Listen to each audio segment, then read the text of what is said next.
Episode की शुरुआत में मिनाटो अपने घर के आसपास सफाई कर रहा होता है। वह अपनी विंड की शक्तियों का इस्तेमाल करके गिरे हुए पत्तों को एक जगह इकट्ठा करता है और फिर उन्हें बैग में भर लेता है। यामागामी, फुजिन और रायजिन उसे देखते हैं और उसकी तारीफ करते हैं कि उसकी हवा पर नियंत्रण काफी बेहतर हो गया है। साफ दिखता है कि उसकी ट्रेनिंग अब असली परिस्थितियों में काम आ रही है। मिनाटो उन्हें धन्यवाद देता है और कहता है कि उसने जो कुछ भी सीखा है वो सब उनकी वजह से है, लेकिन उसे अभी और ज्यादा मेहनत करनी है और पूरी ताकत से ट्रेनिंग करनी होगी। तभी राजिन उसे और ज्यादा शक्ति देने का सुझाव देता है, लेकिन मिनाटो मना कर देता है। फिर वह उनके अनुयायियों के बारे में पूछता है और वे बताते हैं कि वे भी ट्रेनिंग कर रहे हैं। इसके बाद सीन छोटे बिल्लियों पर शिफ्ट होता है जो कड़ी ट्रेनिंग कर रही होती हैं। उनके अंदर मानसिक स्थिरता की कमी है, इसलिए उन्हें खुद का सामना करना पड़ रहा है और लगातार खुद को बेहतर बनाना पड़ रहा है। जब वे पहले मिनाटो के साथ एक राक्षस के सामने आई थीं, तब वे पूरी तरह असहाय थीं और उसी बात से वे बहुत निराश हो गई थीं। इसलिए अब वे पूरी कोशिश कर रही हैं कि और ज्यादा ताकतवर बन सकें। फिर मिनाटो बगीचे में स्वीट पोटैटोज भूनता है और सबके साथ बांटता है। वह बहुत जिम्मेदार है और सब लोग बाहर बैठकर साथ में खाने का आनंद लेते हैं। साधारण सा ये पल भी सभी को बहुत खुश कर देता है। मिनाटो रायजिन और फुजिन को भी देता है, लेकिन वे कहते हैं कि वे खुद कभी भी बना सकते हैं। फिर भी वे लेते हैं और अपनी शक्तियों का इस्तेमाल करते हैं, लेकिन गलती से उन्हें जला देते हैं। तभी क्रिन आता है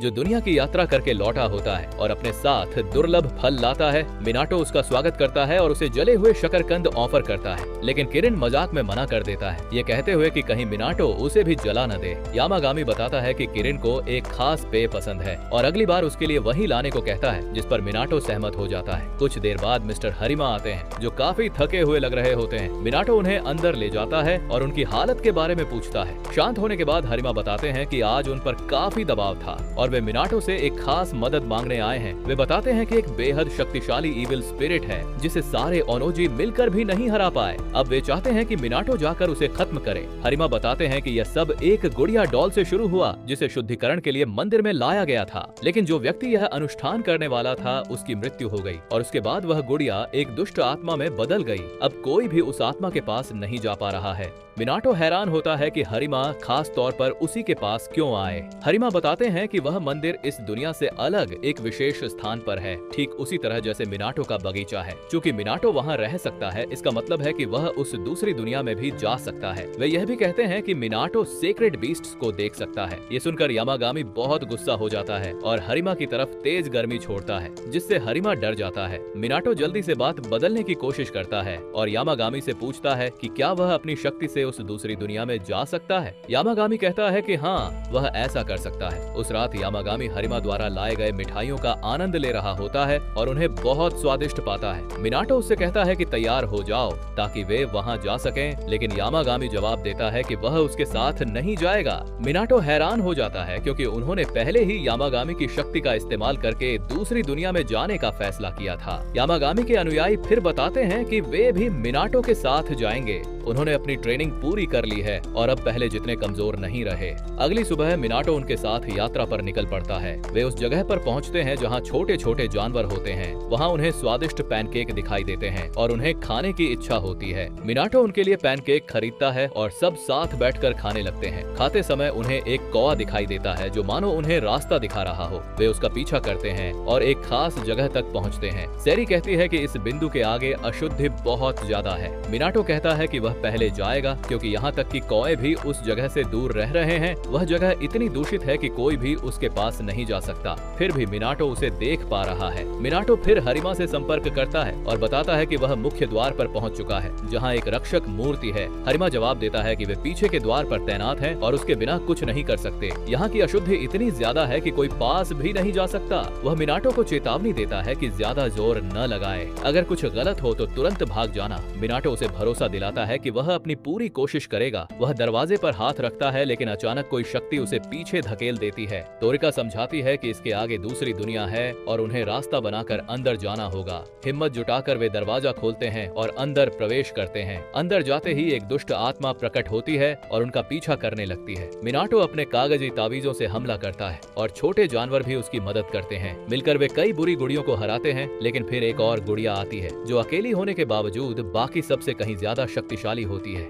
मिनाटो बहुत सारे ताबीज इस्तेमाल करता है, लेकिन उन पर कोई असर नहीं होता। गुड़िया उन्हें आसानी से काट देती है और अपने बालों से मिनाटो को बांध लेती है। उसी पल मिनाटो यामागामी को पुकारता है। यामागामी उसे महसूस करता है और अपनी शक्ति भेजता है। उसकी आवाज छोटे जानवरों तक पहुंचती है। दूर से ही यामागामी अपने 3 अनुयायियों को शक्ति देता है, जिससे वे मिनाटो को बचा पाते हैं। वे सफल होते हैं और मिनाटो पूछता है कि गुड़िया कहाँ है। उसे जमीन पर गिरी हुई मिलती है। लड़ाई की कठिनाई को समझते हुए मिनाटो एक शुद्धिकरण मंत्र का उपयोग करता है। सेरी बताती है कि अब वह गुड़िया पूरी तरह से अशुद्ध से मुक्त हो चुकी है। मिनाटो पूछता है कि जो आवाज उन्होंने पहले सुनी थी, क्या वह यामागामी की थी? सेरी इसकी पुष्टि करती है। तोरिका कहती है कि यामागामी ने दूर से ही अपनी शक्ति भेजी थी। उसी समय उन्हें अंदर की ओर से एक और आवाज सुनाई देती है। सेरी कहती है कि अभी सब कुछ शुद्ध नहीं हुआ है। वे आगे बढ़ते हैं और एक घनी धुंध जैसी आभा को खोजते हैं। मिनाटो समझ जाता है कि यही सब कुछ की जड़ है। सेरी उसे बताती है कि यह एक पूर्व पर्वत राजा का है, जो दर्द में दिखाई दे रहा है। तोरिका कहता है कि वे इसे शुद्ध करने के बाद खत्म कर सकते हैं। मिनाटो उस पूर्व पर्वत राजा को बचाना चाहता है, लेकिन उसे एहसास होता है कि उसके तावीज बिना ध्यान दिए खत्म हो चुके हैं। वह जल्दी से ब्रश और कागज निकालकर लिखना जारी रखने की कोशिश करता है, लेकिन उसके प्रयास असफल हो जाते हैं। वह सेरी से पूछता है कि क्या उसके पास लिखने के लिए कुछ और है। तभी उनके चारों ओर की दूसरी दुनिया ढहने लगती है। योसुगी उसे जल्दी करने के लिए कहता है। वे उसे एक पवित्र पेड़ का पत्ता देते हैं और बताते हैं कि ऐसे पत्तों में विशेष शक्ति होती है। सेरी कहती है कि अब वह आत्मा को पूरी तरह से निष्कासित कर सकता है। तोरिका पूछता है कि क्या वह अभी भी लिख सकता है।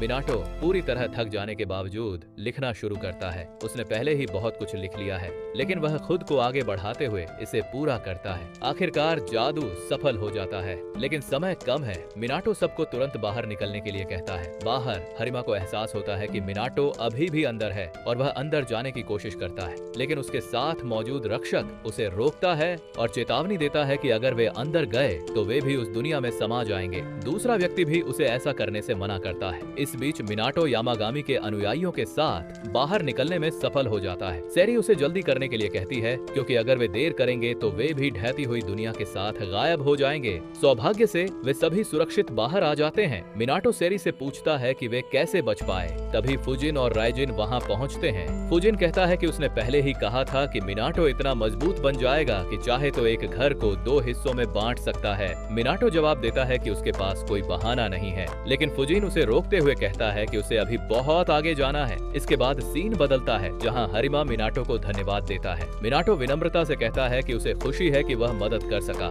हरिमा उससे कहता है कि वह राजा को उसका धन्यवाद जरूर पहुंचाए। मिनाटो उसका धन्यवाद करता है और उसे बारबेक्यू में शामिल होने का निमंत्रण देता है, लेकिन हरिमा ये कहकर मना कर देता है कि वह जल्दी में है। अगले सीन में यामागामी के अनुयायी साथ में खाना खाते हुए दिखाई देते हैं। यामागामी कहता है कि मुलायम मीठे बीन्स वाले पैनकेक सबसे बेहतरीन होते हैं। तभी मिनाटो आता है और बताता है कि हरिमा उनके लिए कुछ मिठाइयाँ छोड़ गया है। उसी समय सेरी उसे चेतावनी देती है कि वह मांस जला रहा है। दूसरी ओर फुजिन और रेजिन पानी में आराम कर रहे हैं। फुजिन कहता है कि मौसम गर्म है लेकिन अच्छा लग रहा है। रेजिन कहता है कि वह पानी में जरूरत से ज्यादा देर तक रहने से खुद को रोक नहीं पाता। मिनाटो उनके लिए ठंडी साके लेकर आता है। थोड़ी देर बाद किरिन भी आता है। मिनाटो उसे भी शामिल होने के लिए कहता है। किरिन मान जाता है और अपने साथ कुछ लाता है, लेकिन कछुआ गुस्सा हो जाता है और कहता है कि उसने उसे पवित्र बगीचे में कचरा लाने से मना किया था। किरिन चिढ़कर जवाब देता है कि यह कचरा नहीं है बल्कि ड्यूरियन है, एक बहुत कीमती फल। कछुआ उसकी बदबू की शिकायत करता है और कहता है कि किरिन की सूंघने की शक्ति खराब हो गई है। इसी बीच मिनाटो पवित्र कैंपर पेड़ कुसनिनोई का धन्यवाद करता है। अचानक यामागामी के 3 अनुयायी उसे बुलाते हैं और बताते हैं कि रत्न बदल गया है, वह एक चूजे में बदल गया है। यामागामी समझाता है कि यह उन 4 आत्माओं में से आखिरी है जो पहले एक दुष्ट आत्मा के कब्जे में थी। मिनाटो उसका से स्वागत करता है और इसी के साथ यह एनीमे एपिसोड समाप्त होता है। अगर आपको यह पसंद आया हो तो चैनल को सब्सक्राइब करना और नोटिफिकेशन बेल ऑन करना मत भूलिए।